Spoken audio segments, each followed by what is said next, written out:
Movie artist association కరెక్ట్గా ఒక 2 సంవత్సరాల ముందు 90 సంవత్సరాల తెలుగు ఫిలిం ఇండస్ట్రీ ఘనకీర్తి గురించి, అప్పటించి నటించిన నటీనటుల గురించి వాళ్ళని గుర్తు చేసుకుంటూ ఒక నవతి ఉత్సవం చేయాలని మేము అనుకున్నాం. దాని తర్వాత అనేక కారణాల వల్ల అది మాకు పుష్ అవుతుంది. ఎందుకంటే we couldn't find the right partners. ఏదైనా స్టార్ట్ చేస్తే నంబర్ వన్గా ఉండాలి, లేకపోతే చేయకూడదు అనే ఉద్దేశం నాకుంది. What ever we do, we have to do the best. Otherwise don't even do it when you think you can not do it the best. So ఆ ఎపిసోడ్లో మేము చాలా దగ్గరలో మాట్లాడడం, ఇప్పుడు ఇక్కడ చేయాలా, ఎక్కడ చేయాలి, మనకి ఇక్కడ చేస్తే ఎంత డబ్బు వస్తుంది, బయట చేస్తే ఎంత డబ్బు వస్తుంది అన్నీ మాట్లాడుతూ, దీనికి ముందున్న ప్రెసిడెంట్స్ కూడా ఎంతోమంది సక్సెస్ఫుల్గా ఫండ్ రైజింగ్ ఈవెంట్స్ చేస్తున్నారు. సో దానికన్నా బెటర్గా చేయాలి, చేస్తే దానికన్నా బెటర్గా చేయాలి అనే ఉద్దేశంతో కొంచెం డిలే అవుతూ ఉండింది. దాని తర్వాత లేట్ లాస్ట్ ఇయర్ మలేషియన్ గవర్నమెంట్తో చేయాలి అన్న ఉద్దేశం వచ్చినప్పుడు రాహుల్ గారు ఫ్రమ్ ఆక్టోపస్ ప్లీజ్ ఆయన్ని కాంటాక్ట్ చేయడం జరిగింది. So one thing movie artist అసోసియేషన్లో మేము చేయగలిగింది ఏంటంటే ట్రాన్స్పరెన్సీ.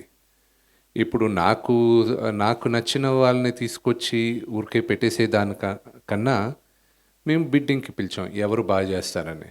దాని తర్వాత వాళ్ళని వెయిట్ చేసిన తర్వాత ఓకే ఈయనే బెస్ట్ అని మేము అందరూ నిర్ణయించుకొని అప్పుడు ఆయనకి పిలిచి మీరు వెళ్ళి తీసుకురండి, మీరు ఎవరెవరికి కుదురుతుందో ఎవరు బెస్ట్ పార్ట్నర్స్ తీసుకురండి, టైఅప్ చేసుకురండి.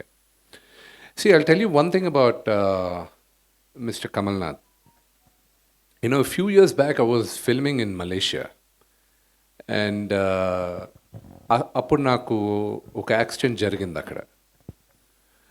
ప్రొడక్షన్ మొత్తం కరెక్ట్గా నాకు యాక్సిడెంట్ అవ్వడం, అందరూ ఎక్కడెక్కడికి క్యాసినోకి వెళ్ళిపోదాం, ఎప్పుడెప్పుడు హాలిడేకి వెళ్ళిపోదాం అని రాత్రికి జంపు. లక్కీగా అప్పుడు మా ఫ్యామిలీ వీసాలన్నీ రాత్రి ఇమ్మీడియట్గా వీసాలు వేసుకొని ఆ రోజు రాత్రి వచ్చింది. ఆ రోజు I was at the hospital. Kamalnath గారికి we didn't inform mister Kamalnath that I had met with an accident. But the very next day when father had come, he reached out to Mr. Kamalnath and said, I'm here in KL, my son met with an accident. And the next thing I knew that even before I could wake up, he was there at the hotel. They had discharged me from the hospital. He came straight to the hotel. And he was like, what is this? Why didn't you tell me? Who were the doctors? Sir, all my life I'll never forget the love and affection you showed me that day. And thank you for making sure that, I got back home safe. So the relationship with Mr. Kamalnath goes way back. And the first phone call I got from Mr. Kamalnath is that, Vishnu, someone is representing, the Movie Artists Association. Is it genuine?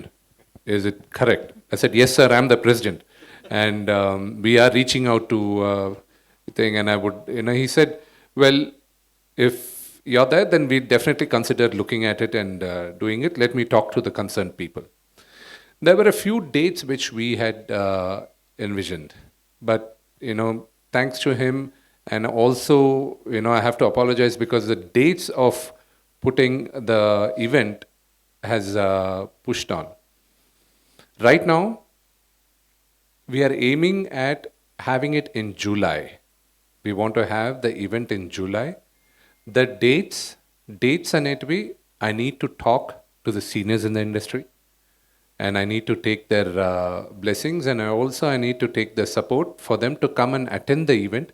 There are 2 dates available in July, which the stadium, which the government is willing to come and support us, is available on these 2 dates. So after talking to all the stakeholders of the Telugu film industry, especially the actors, we will be announcing the date very soon. So ఆ 2 డేట్స్లో ఏది best అనేది పెద్దవాళ్ళందరినీ కనుక్కొని వాళ్ళతో చర్చించి మేము ఆ date త్వరలో announce చేస్తాం. తెలుగు సినిమా మ్యాన్ ఇప్పుడున్న this is probably the golden era. This is a fantastic time. And ఈ టైంలో మేమందరం ఇక్కడ తెలుగు నటీనటులుగా ఉండేది చాలా గర్విస్తున్నా. ఒకసారి రాఘవేంద్రరావు గారు, మా నాన్నగారు మాట్లాడేటప్పుడు వాళ్ళు ఏదో సందర్భంగా వచ్చి మమ్మల్ని అందరిని భయంకరంగా తిట్టాడు. నేను నేను రెగ్యులర్‌గా దొరుకుతుంటా కదా! రాఘవేంద్రరావులే మీదంతా ఒక జనరేషన్ రా మీది, అసలు మాది గోల్డెన్ ఎరా, అసలు రామారావు గారు, నాగేశ్వరరావు గారు, కృష్ణ గారు, అందరూ అసలు ఏమి చిరంజీవి గారు, బాలకృష్ణ గారు, నాన్నగారు, మీ అందరం ఉండేటప్పుడు సినిమాలు ఎంత ఫాస్ట్గా తీసేవాళ్ళం, ఎంత ఫ్యామిలీగా ఉండేవాళ్ళం, మీ అందరూ మీదంతా అసలు మీ జనరేషన్ ఎవరు కలిసి ఉండరు, అసలు ఏంటి మీరు డామ్ డూమ్ అని క్లాసులు పీకారు. నేను ఆ తరంలో పుట్టినవాడిని. నేను అంటే చిన్నప్పటి నుంచి ఆ తరం అంతా చూసుకొని ఇప్పుడు ఈ తరంలో నేను నటుడుగా నేను ఇక్కడ ఉన్నా. నో డౌట్ వాళ్ళందరూ లెజెండ్స్. అప్పుడు ఇంత మీడియా కూడా లేదు, సోషల్ మీడియా. ఇక్కడున్న వాళ్ళ గురించి అక్కడ తెలియడానికి ఎస్వి రంగారావు గారు మహానటుడు, రేలంగి గారు వాట్ అ గ్రేట్ యాక్టర్. 1932లో first Telugu silent film Raja Harishchandra release అయింది, హెచ్ఎం రెడ్డి గారిది. అప్పటి నుంచి ఇప్పుడు దాకా ఎంతమంది నటీనటులు గుర్తున్నారు, ఎంతమంది దర్శకులు గుర్తున్నారు, ఎంతమంది ప్రొడ్యూసర్స్ గుర్తున్నారు. తెలుగు సినిమా ఘనకీర్తి ఏంటో తొడగొట్టి చెప్పాలన్న ఉద్దేశంతోనే ఈ ఉత్సవం చేయబోతున్నాం. And this is a great opportunity. నాకు ఎంతమందికి తెలుసు అమితాబ్ బచ్చన్ గారిని ఫస్ట్ లాంచ్ చేసింది మన తెలుగు దుండి గారని? ఎంతమందికి తెలుసు అనిల్ కపూర్ గారి మొదటి చిత్రం బాపు రమణ గారు డైరెక్ట్ చేశారని తెలుగు సినిమా? ఎంతమందికి తెలుసు స్మితా పటేల్ గారు, గిరీష్ కర్నాడ్ గారు, వీళ్ళందరూ తెలుగు సినిమాలో యాక్ట్ చేశారని? తెలుగు సినిమా ఘనకీర్తి ఎప్పుడూ ప్రతి రాష్ట్రాల్లోనూ వెళ్ళి వాళ్ళందరూ ప్రూవ్ చేసుకొని వచ్చారు. అప్పట్లోనే డ్యూయల్ లాంగ్వేజెస్లో యాక్ట్ చేశారు. ఇప్పుడు నేను చేస్తున్న సినిమా కన్నప్ప మొదటిసారి తెలుగులో చేసింది శ్రీ కాళహస్తి ఈశ్వర మహత్యం అనే భారతదేశంలో ఉన్న one of the greatest legend Kannada Kanteerava Raj Kumar గారు. ఆయన ఫస్ట్ కన్నడ అరంగేట్రమే బేదర కన్నప్ప, ప్యారలల్గా డ్యూయల్ లాంగ్వేజ్లో తెలుగులో చేశారు. అది శ్రీకాళహస్తి ఈశ్వర మహత్యం. ఆయనే నటించారు, ఆయనే వాయిస్ ఇచ్చారు. తెలుగు సినిమా చరిత్ర చాలా గొప్పది. అది చెప్పుకుంటూ వెళ్తే చాలా టైం పడుతుంది.